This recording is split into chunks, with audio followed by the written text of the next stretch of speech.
Welcome to all of you for this week's edition of The Open Book with Amy and Tommy. We're so glad you're here to study scripture with us again this week. This week we continue to be in the season of Easter. As I say all the time, that Easter is not something that can be limited to one day on the calendar, but it's a season that we celebrate in the Christian year. So this Sunday is actually Good Shepherd Sunday. And we'll be talking about what it means to say that Jesus is the Good Shepherd.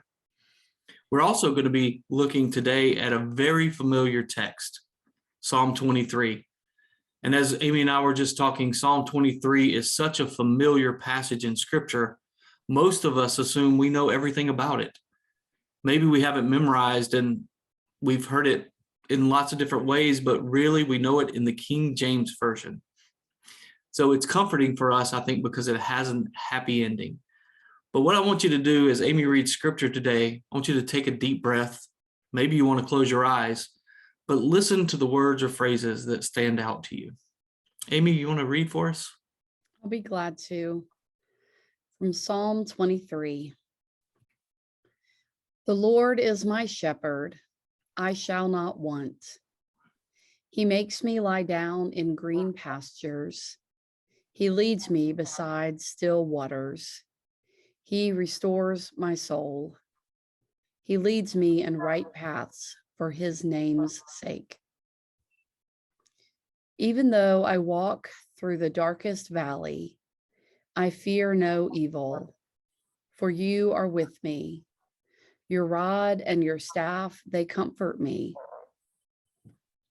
You prepare a table before me in the presence of my enemies. You anoint my head with oil, my cup overflows. Surely goodness and mercy shall follow me all the days of my life, and I shall dwell in the house of the Lord my whole life long. This is the word of the Lord. Thanks be to God. Let's just jump in right at the beginning, and the psalm is kind of broken up into three parts, and let's explore and just spend a little bit of time in each one. And so let's begin with the part that begins with the Lord is my shepherd, I shall not want. What do you want us to say, or what stands out to you in this section of the psalm? I can't read this text without thinking about what I thought about this first phrase when I was a kid, and it just confused me. Because what I read it as is, the Lord is my shepherd. I don't want the Lord to be my shepherd. I shall not want. I shall not want is like, why would I say that? This seems like a good thing.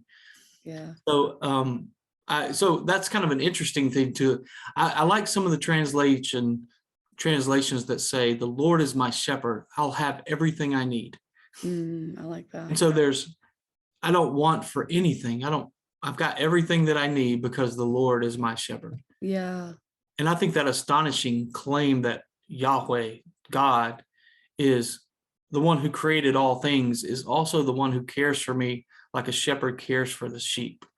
Yeah. That's such a comforting image I think all of us have, that when things get tough, we've got someone who knows us more than we know ourselves and loves us more than we could ever imagine. Yeah. So I think that's an interesting way to kind of jump into this. Yes. And I love names and images and metaphors for God, and just thinking about how we relate to God and how God relates to us. And this image of the shepherd is beautiful for me in how it captures God's presence and watchfulness and care and our freedom. Shepherds don't have sheep on leashes, and really even sheep who just roam in the mountains and the pastures, who not even in a contained pen. And so the shepherd is there and watching and caring. And yet, and so I think about how God has given us space and freedom in our lives to make decisions and to go our own way and do our own things. And so so that picture of how our relationship with God, I think, is really beautiful to me. And I like your thinking about the I shall not want and how we interpret that. I think one interesting thing to do, if you're teaching this in your class this week, or if you're reflecting on it this week, how would you, if you were rewriting this phrase, the Lord is my blank, I blank. So what word or image or metaphor could you use to describe God and your relationship with God? And then what does that mean for you? For the psalmist, the Lord is my shepherd.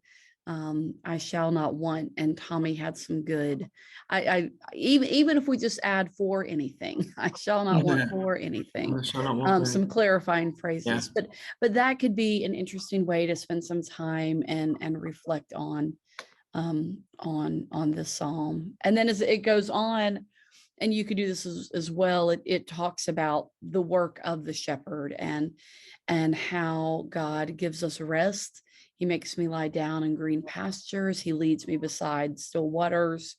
He leads me on the right paths. And so thinking about how God guides us, provides for us, protects us, and knows what we need. And even from thinking about the makes me lie down in green pastures, I go all the way back to the creation story when God gave us Sabbath and knew that we would need in our daily weekly rhythms, rest would be a critical, essential part to a full life and the intent of his creation.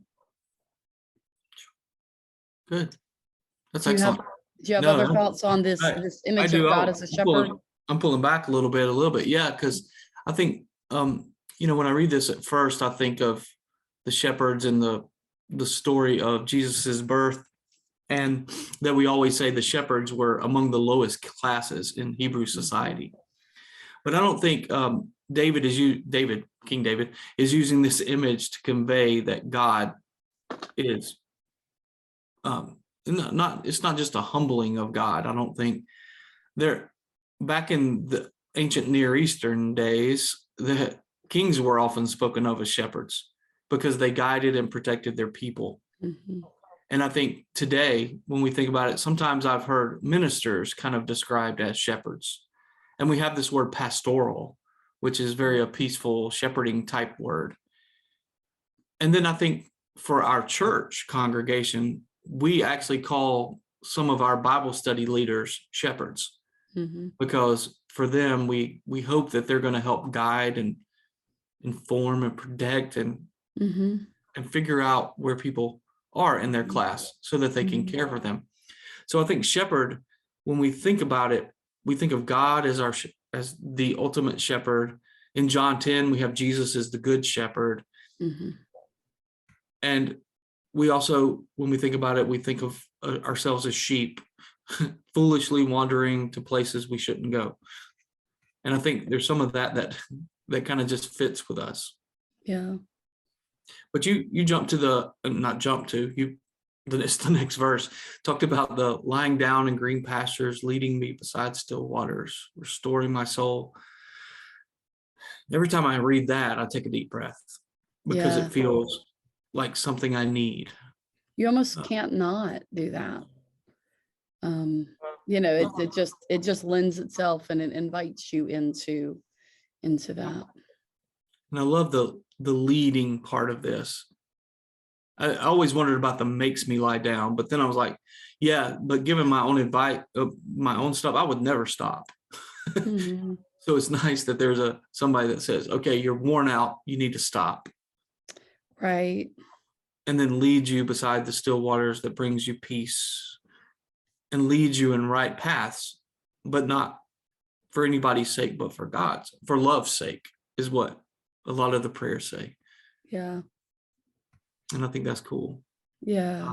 And for his name's sake, I kind of like this idea that feels like God has a personal stake in what's happening here, in our well-being. So that's kind of cool too. Yeah.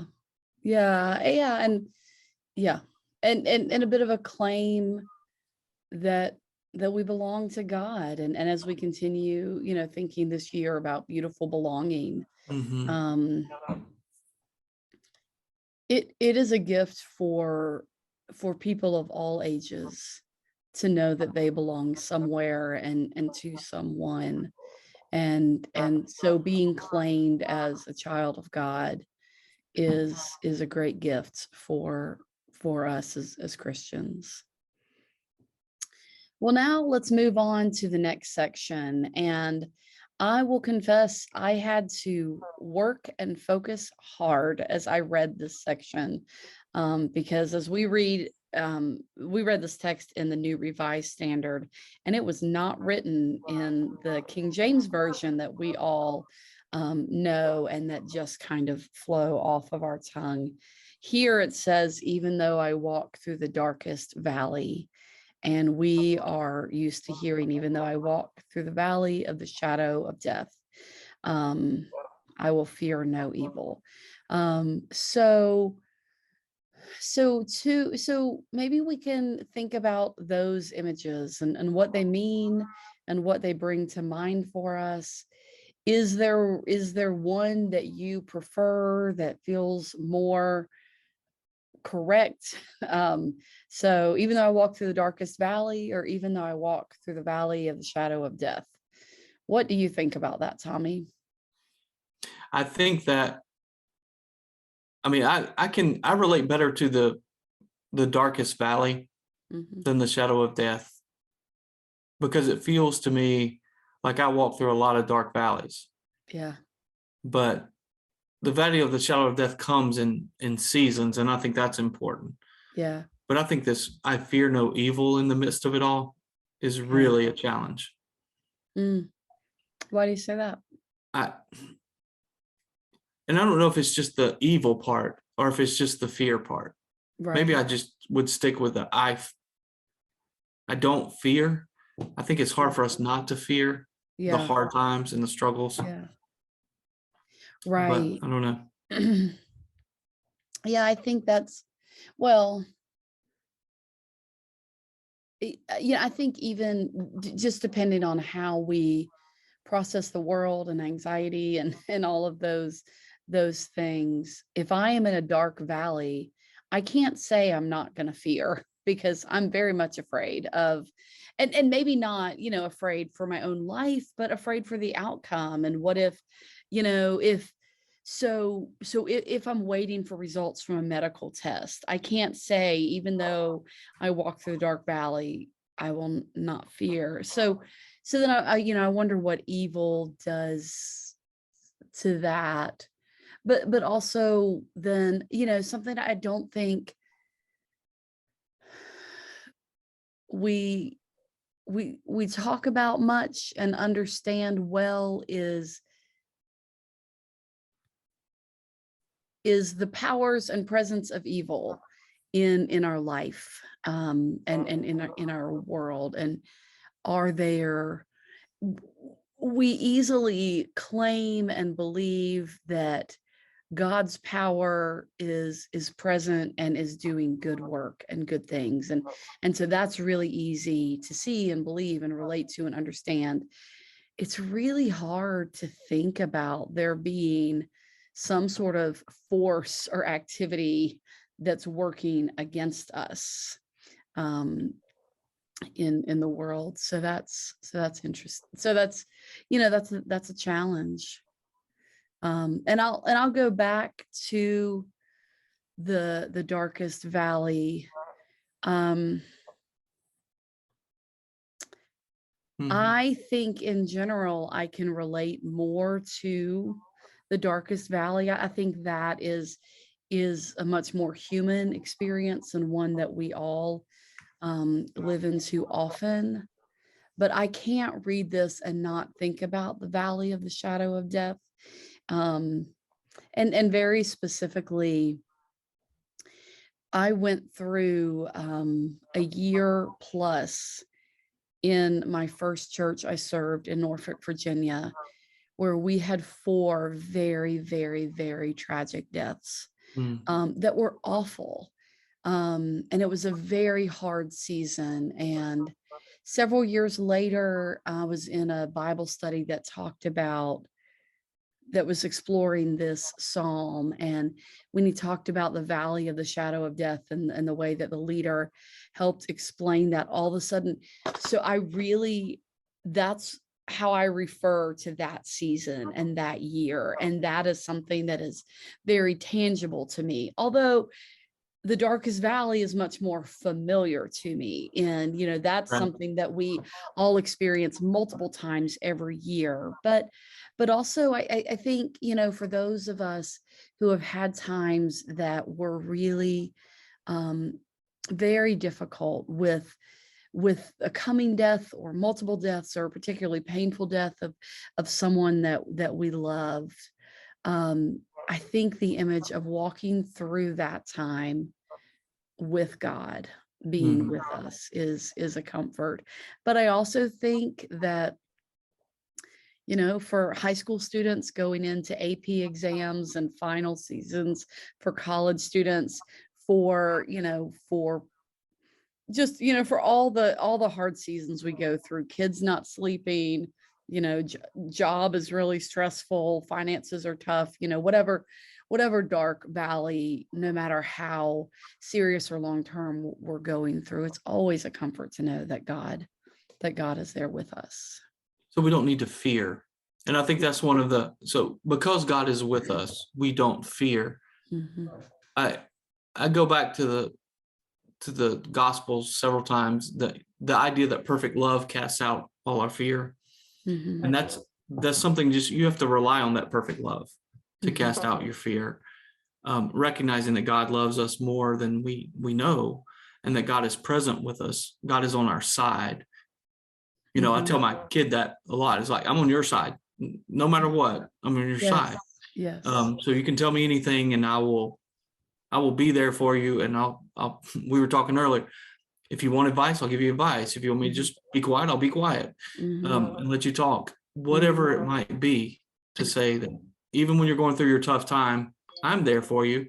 And know that, like a parent, God is with us in our toughest times. Which gets to that rod and staff thing. They comfort me. I kind of see that as creating some, boundaries maybe that help us to make it through, so we know how to walk through these tough times. I always think of people that tell me, I've heard many years, spare the rod, spoil the child, which is but if I think of that was always an excuse for people to kind of spank their children or something to that effect. But if you take the rod in this text, the rod is something that is used to guide and protect and comfort. So if we took the spare the rod, spoil the child, and say, so the rod in that text is to guide and protect and comfort, not just a discipline. I think we get a different understanding of that. So when these go back and forth, but I think that rod and the staff of the shepherd, knowing that they're there, brings me comfort. The Spirit is my advocate, my guide. And and through the Spirit, God is with me all the time. Yeah, I think that is good. And I think then we can take this, this image of God as a shepherd and what that looks like, even farther, because even if we are in an open pasture, there are still boundaries, and there are still that just to guide and care. So I think exploring that. So verse 5, can we jump into verse 5, or you got? Sure. Okay, so I'm going to read a quote in a second probably, but you prepare a table before me in the presence of my enemies. You anoint my head with oil, my cup overflows. The preparing a table before me in the presence of my enemies was always confusing to me, because it felt a little bit out of place. What does it mean? Because I envisioned like a dinner table, and all the people that didn't like me or I didn't like were sitting at it. And you have to sit right at the and I middle. have to sit right in the middle, and Oh. God prepared that for me. That just seems a little extreme, but Dr. John Hayes, who was an Old Testament professor at Candler, which is where I went to seminary, says some of the work of the shepherd is setting the table. And by that, it meant preparing the fields for grazing. Mm. So they would uproot poisonous weeds and thorns. They would clear the area of all the things that might be the sheep's enemies, like snakes or scorpion nests. Mm-hmm.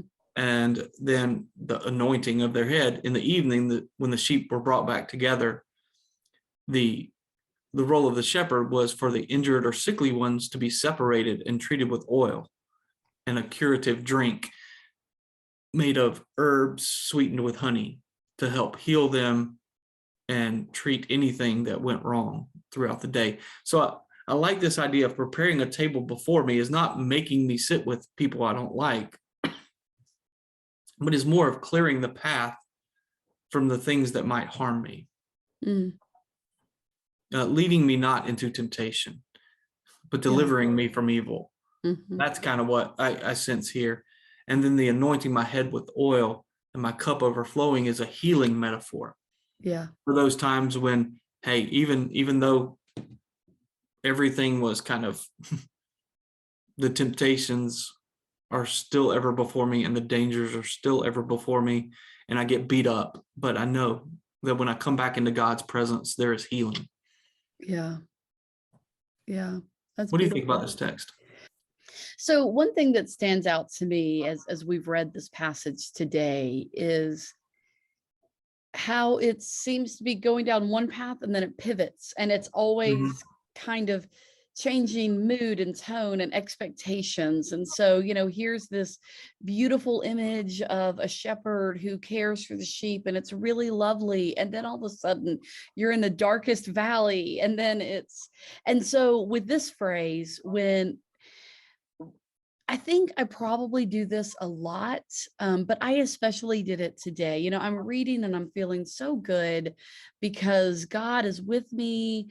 Your rod and your staff, they comfort me. You prepare a table before me. And I just kind of then stopped there. And then you go to the next line. Oh, wait, in the presence of my enemies, that took a turn I was not expecting.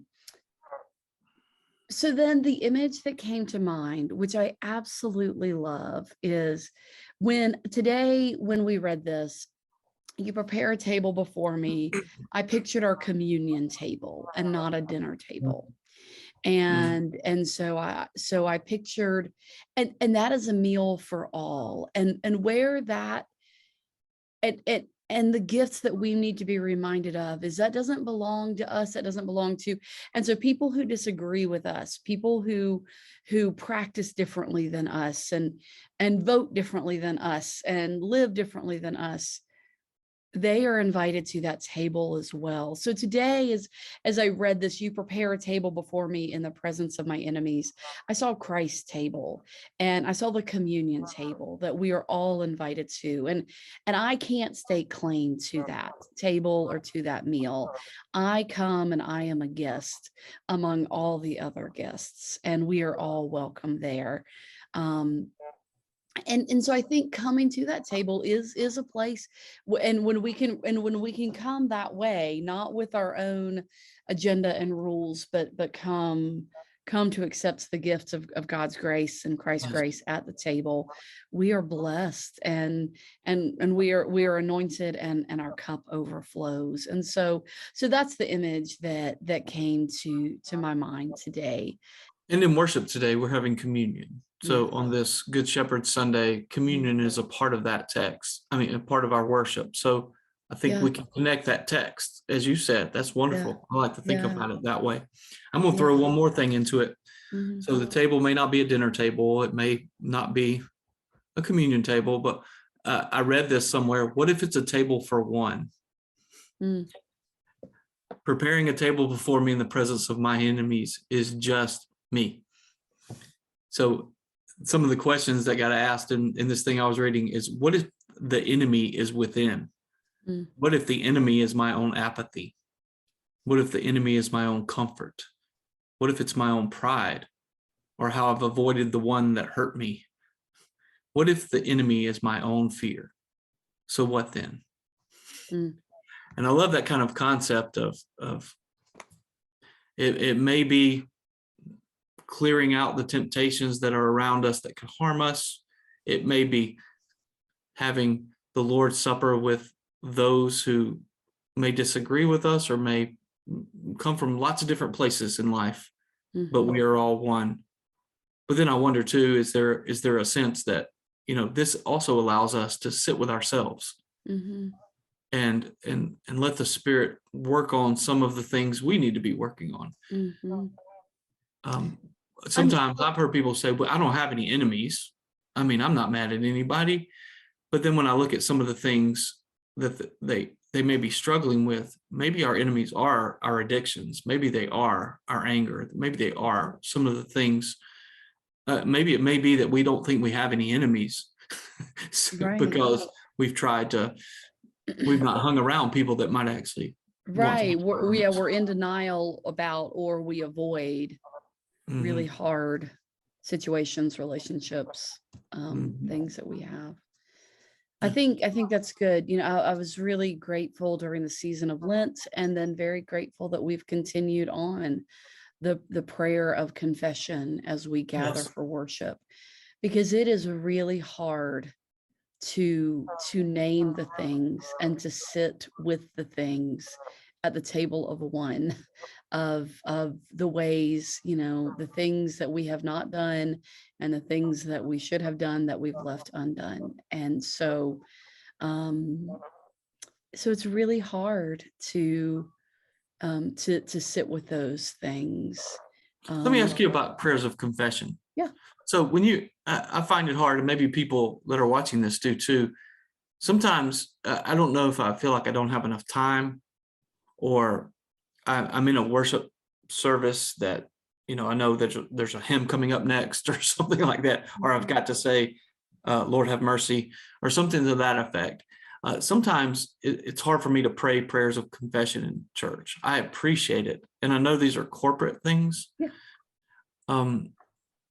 But I don't know. I just want to talk for a minute, and I'll try to come up with something too. How can we do that better in worship, as individuals? Not just we're doing it as a community. We're saying, Lord, forgive us for the things we've done. The things right, and some of the things how do we think about those whoever things? is praying the prayer out loud may not be something that you need to confess, but maybe something that the person sitting next to you needs to. And I think it is so hard because our culture is not created for confession. People have such a hard time. And as I work with children, it's just naturally ingrained. Nobody is really proud and excited to say, I did this and I shouldn't have, or so it makes us uncomfortable. And so I think that leads us into, so it makes us uncomfortable to sit with our own things. So that leads us into being distracted. And let me just think about what's next, because I just want to skip over. I don't want to deal with how this. is making me feel. But I also think corporate confession is beautiful, but it's hard because we all sin in different ways, and we all have different things that we need to confess and work through. And so doing that collectively with a couple of hundred people is really hard. Yeah, I think so too. Just as one beautiful thing that Tommy has helped me and others with is, as we think about praying the Psalms, sometimes we read the Psalm of the week or of the day, and we just don't find ourselves in it. It doesn't speak to anything happening in our life, but we can think about someone else. And so then we can pray those words for someone else. And so I think I think we always have to start, particularly with confession, of where we find ourselves in it, because it would be really easy to sit and say a prayer of confession and just pray that so-and-so would get forgiveness for this, and this person would get forgiveness for that, and pointing to other people. And confession has to begin with ourselves. How about you? I think that's good. No, I think that's really good, because I have a tendency. I think you're right that confession is countercultural. We really are more of a react to what others do. And cover up and look cover up. and prove our worth and prove our value. Yes. It's all about elevating ourselves, not not bringing ourselves down. So reflection is something I don't know that we do well. We have a tendency to, as you said, distract ourselves with other things.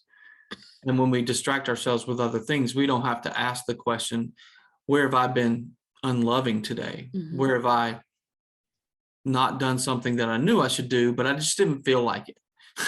When have I been unforgiving or not lived the life I've been called to live? When have I settled for what was comfortable than what was right? I think those are questions that we need to ask ourselves. Let's finish up with verse 6. Okay. What do you think? Goodness and mercy. Yeah. I do like that we end back on a happy note. Yeah, me too. as we have pivoted back and forth.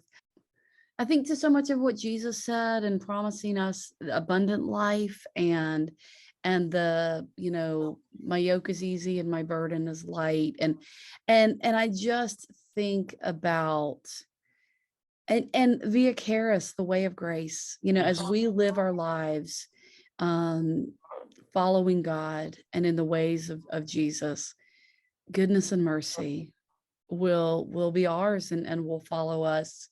I also, going back to this idea of belonging is we live in relationship with God always.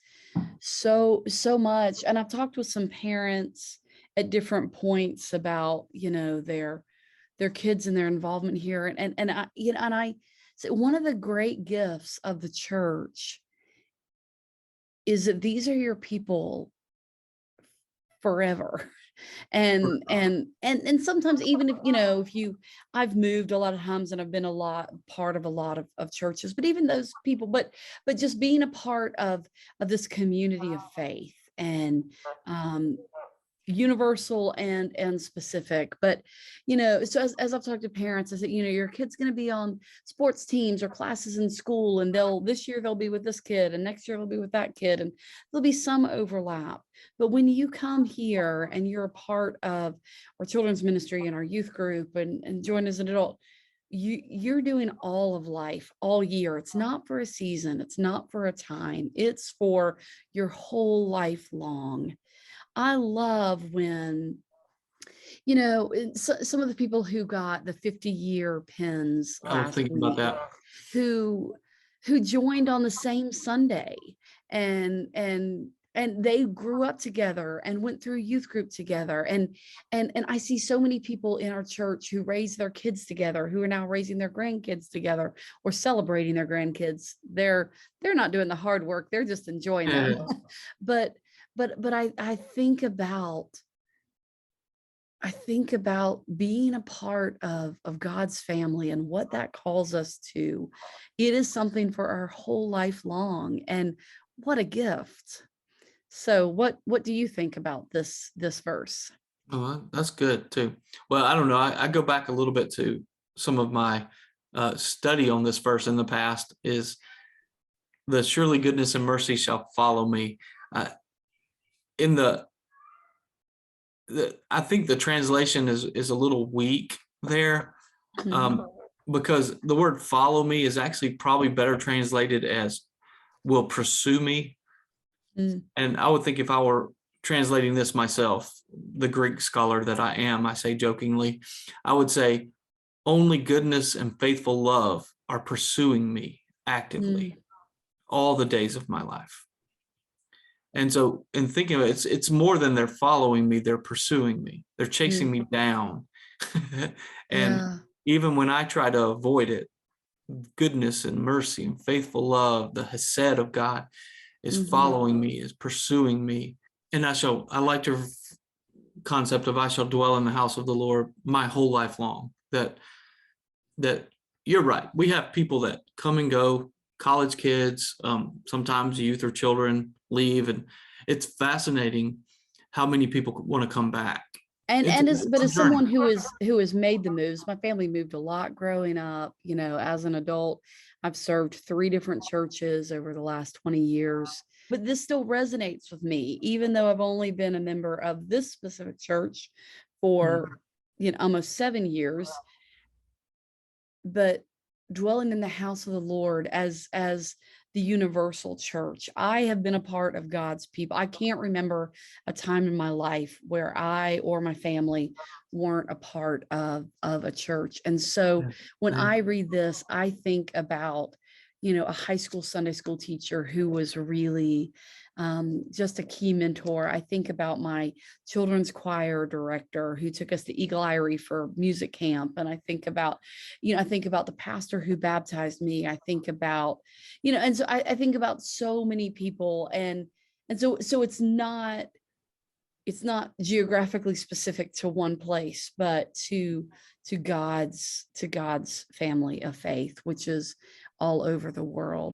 There are no friends, there's no community like a church community, in people who can and will walk with you through all sorts of things, bringing you meals after surgery, helping with transportation, helping with so yeah, a couple of summers ago, I was coming to a church event, and I was running out of air in my tire, and I know that we live on the same side of town. So the first person I thought of calling was not AAA, but was David Blackman, because I was like, oh, I think he's coming. Yeah. If he's not there yet, he can stop and help me on the way. And so, you know, so from all sorts of things to people who walk with us in our grief. So I mean, more than just flat tires, but but people who and who celebrate with us when our kids get married, and when our kids graduate, and when we get a good report from the doctor, and when we get a bad report from the doctor. People, I just don't, my whole life long, you know, I just don't understand how people do life without this community. It's such a gift. So in the monastic tradition, one of the vows that most monks take is the vow of stability. Mm. And Jonathan Wilson Hartgrove, who's a friend and somebody that I kind of respect a lot, has a community that's kind of geared around some of the vows, and he wrote a book on stability. And I still remember some of the things he said there, which are part of the reason stability is important. And stability is being present with the community through the good times and the bad, throughout your whole life long, and making them the priority making them the priority. We'll just say it that way. But he has a couple of things where he says that part of that our goal is not to just like everybody and to like everything that happens. He says our goal is to be with people that we don't actually get to choose. They just come. And that in the stability of staying in the same place over time, God teaches us how to better love. So if our questions are less about, did I like this? Do I feel this? Do I like this person? Do I like this thing? And we ask ourselves a different question. How is this teaching me to love more fully? Mm-hmm. That often happens when we disagree. We have to learn to love more fully because we disagree and we want to stay together in love throughout the midst of it. I think it's easy for us to take the easy way out, that when something comes up we don't like, we say, well, they don't really care about me, I'm going to go somewhere else. Mm-hmm. And really it's just a disagreement. Right.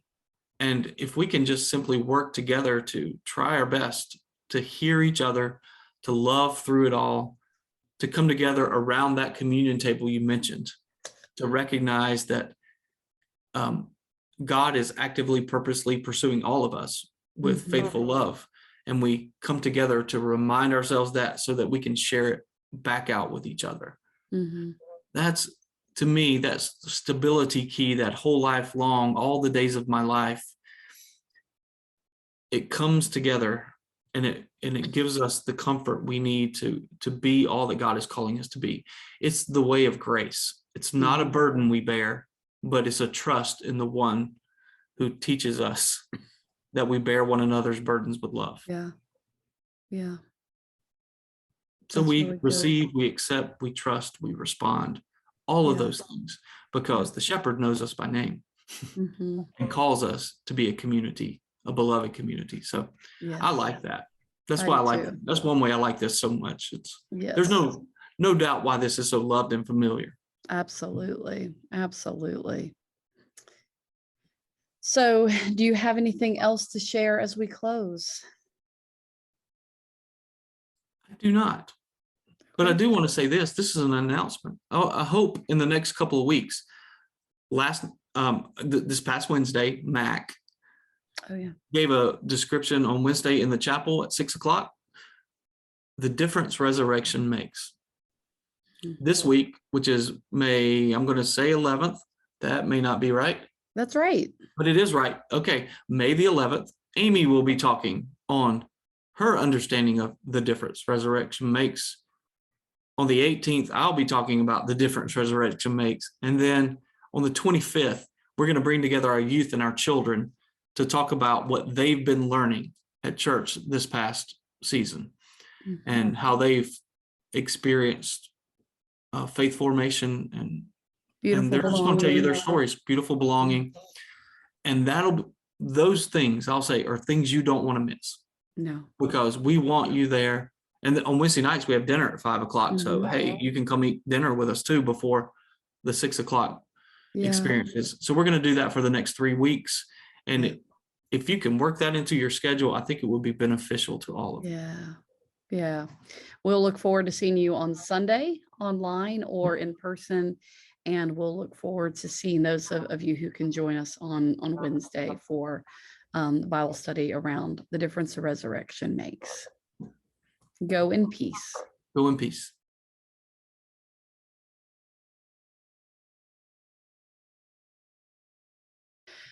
So one thing that I'm noticing that's standing out to me as we're reading it today is how it you have a cat coming in. I do. Come here.